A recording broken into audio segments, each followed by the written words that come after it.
obviously, when we were introduced to Players First and this type of opportunity for our club, this was, I don't know, over 10 years ago.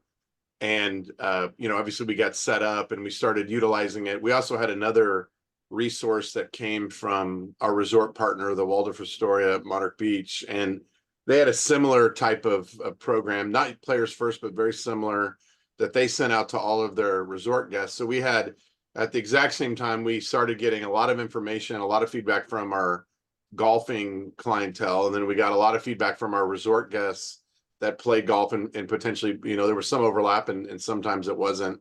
And then obviously about the same time, there was this advent of social media feedback that you would get like through Yelp and TripAdvisor, Golf Advisor, and those resources. So, like most things, we kind of looked into what it was and how we could potentially take advantage of it. And then we dove into the statistics and the analytics, and we dove into some of the comments that we got. And what we determined from it was that there was a wealth of information, and then there was a great amount of opportunity.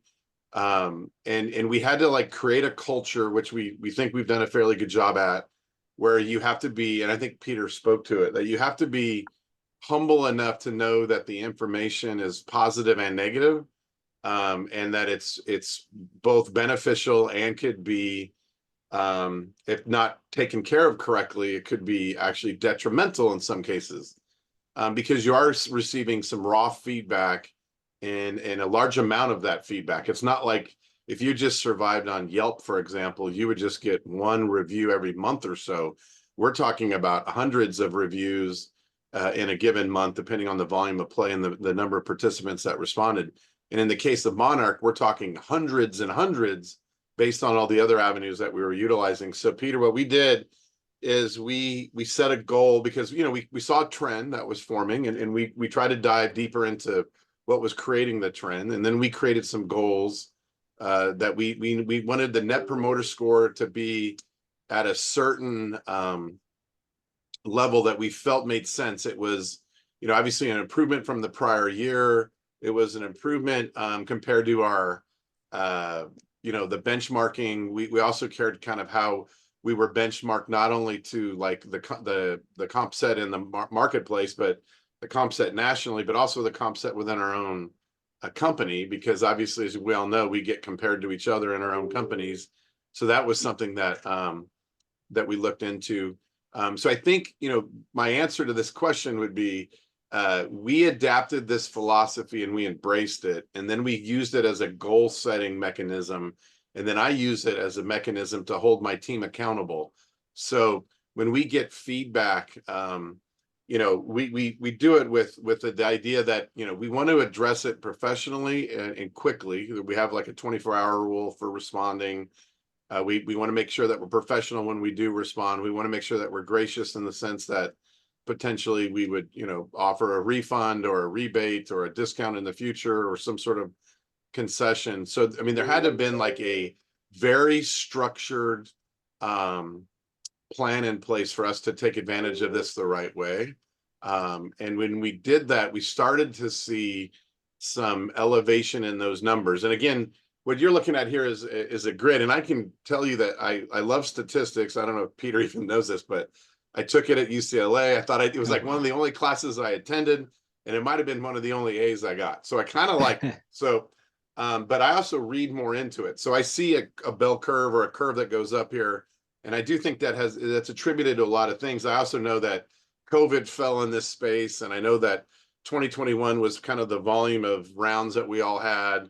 And then as you kind of dissipated the rounds, service kind of got layered back in, and so did conditions and things of that nature. So there are some other factors that play into this, but knowing all of this and seeing it in this format that Players First can provide to us, it helps validate some opinions that we have, that we share with ownership, that we share with our senior managers at Troon. And this just helps us evident what we think already based on just kind of what we already know. I think, and I'll stop because I know there's probably gonna be some questions or some other slides, but if you think about like the movie Moneyball, for example, right? I don't think golf is any different. There's a lot of golf pros. I was one that was this, I was in that same boat where I felt like I'd been in here at the space for 20 plus years. I listen to my customers. I golf, so I kind of know what goes on. I eat, I know how we serve, I know what it tastes like. I kind of felt like I could sort of just do this all on my own and just kind of tell people what I think the product should be.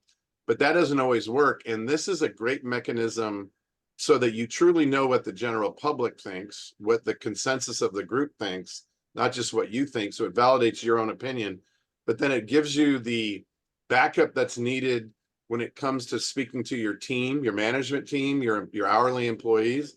It also gives you the backup that you need to talk to your guests when it comes up, when a question arises or there's an issue. And it also gives you the backup to talk to ownership when it comes to like your weekly, monthly reporting, your budget requests, your capital requests, and things of that nature. So like I say, I'm a promoter. I'm not really just a promoter. I embrace this religiously because I think it's something that if you didn't do, that you just would be missing out. And for those that are doing it, we're just going to step over you and take advantage of it.